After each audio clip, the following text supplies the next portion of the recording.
Hello बच्चों, तो चलिए इस प्रश्न को पढ़ते हैं। यदि P, Q, R, S क्रमशः 3, 6, 4, 2, 5, 2, 6, 4, 4, 0, 2, 1 हैं, तब सिद्ध कीजिए कि PQ का RS पर प्रक्षेप 2 इकाई है। तो यहाँ पर देखो, हमारे पास में 4 बिंदुओं के निर्देशांक दिए हुए हैं PQRS, और हमें सिद्ध करना है कि PQ का RS पर जो प्रक्षेप आएगा वो 2 इकाई है। तो प्रश्न में आगे बढ़ने से पहले इस प्रश्न से संबंधित जो मुख्य अवधारणा है उसकी हम चर्चा कर लेते हैं। तो देखो, मुख्य अवधारणा देखो क्या हो जाएगी।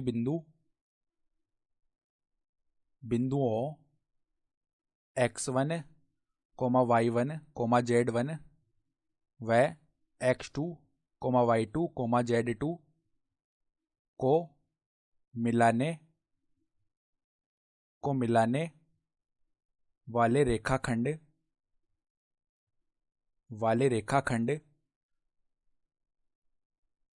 का उस रेखा पर प्रक्षेप जिसकी दिक् कोज्याएं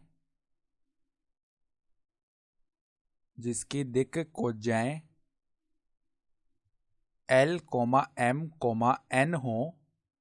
तो हमारे पास में जो प्रक्षेप आता है वो क्या आता है, देखो, प्रक्षेप बराबर में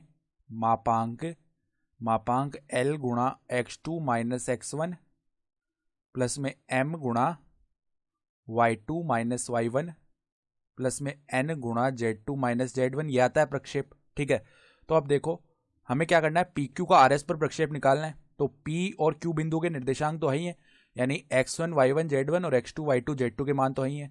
अब ये जो हमारे पास में RS रेखाखंड आएगा, इसकी हम दिक् कोजाएं निकाल लेते हैं।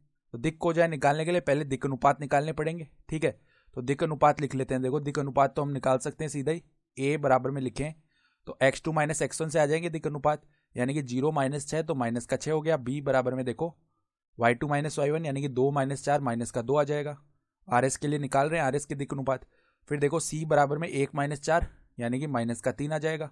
ठीक है, तो अब देखो इसकी दिक् कोजाएं निकालनी है। तो L बराबर में किसके आता है, A बट्टा वर्गमूल A square plus B square plus C square. तो देखो A का मान है -6 बट्टा में A स्क्वायर यानी कि 36, B का स्क्वायर यानी कि 4 और C का स्क्वायर यानी कि 9। तो नीचे देखो वर्गमूल में 49 बनेगा और वर्गमूल 49 7 होता है, यानी कि -6 बट्टा 7। फिर देखो अगर हम M का मान निकालें तो वो क्या होता है, B बट्टा में यहाँ पर वर्गमूल A square plus B square plus में C स्क्वायर आता है। तो B का मान है -2 बट्टा नीचे वाले पद का मान 7 आता है। ठीक है, फिर N बराबर में देखो यहाँ पर C बट्टा में वर्गमूल A square plus B square plus में C स्क्वायर होता है। तो देखो यहाँ पर C का मान -3 है और नीचे वाले पद का मान हम निकाल चुके हैं 7 आ रहा है, तो -3 बट्टा 7। तो हमने दिक् कोजाएं भी निकाल ली जो रेखाखंड RS है उसके लिए। तो अब देखो जो प्रक्षेप है वो क्या आ जाएगा, प्रक्षेप बराबर में देखो मापांक L का मान कितना है, -6 बट्टा 7। तो -6 बट्टा 7 गुणा में x2 माइनस x1। तो यहाँ पे देखो x2 का मान कहाँ से लेंगे हम, Q के निर्देशांकों का x निर्देशांक यानी 2, और x1 का मान हो जाएगा 3। तो 2 माइनस 3 कितना आता है, -1, तो यहाँ पे -1 आएगा गुणा में।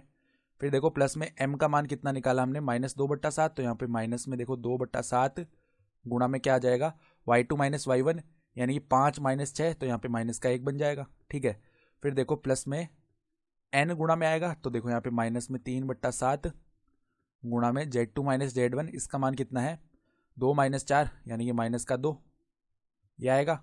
तो देखो यहाँ पर मापांक के अंदर क्या बन जाएगा, यहाँ पर 6 बट्टा 7 आ जाएगा। फिर देखो यहाँ पर प्लस में क्या आ जाएगा, 2 बट्टा 7, फिर प्लस में क्या आ जाएगा, 6 बट्टा 7। ठीक है, ये आ जाएगा। तो अब देखो यहाँ से 6 बट्टा 7 प्लस 2 बट्टा 7 8 बट्टा 7 हो गया। 8 बट्टा 7 प्लस 6 बट्टा 7 14 बट्टा 7 यानी कि 2 आ जाएगा प्रक्षेप। तो प्रक्षेप कितना आ गया, 2 इकाई। और हमें सवाल में यही सिद्ध करना था, तो हम क्या लिख सकते हैं, इति सिद्धम, अर्थात दी गई उदाहरणा के आधार पर हमने सिद्ध करके दिखा दिया। तो आशा करता हूँ कि आपको ये प्रश्न समझ में आया होगा। धन्यवाद।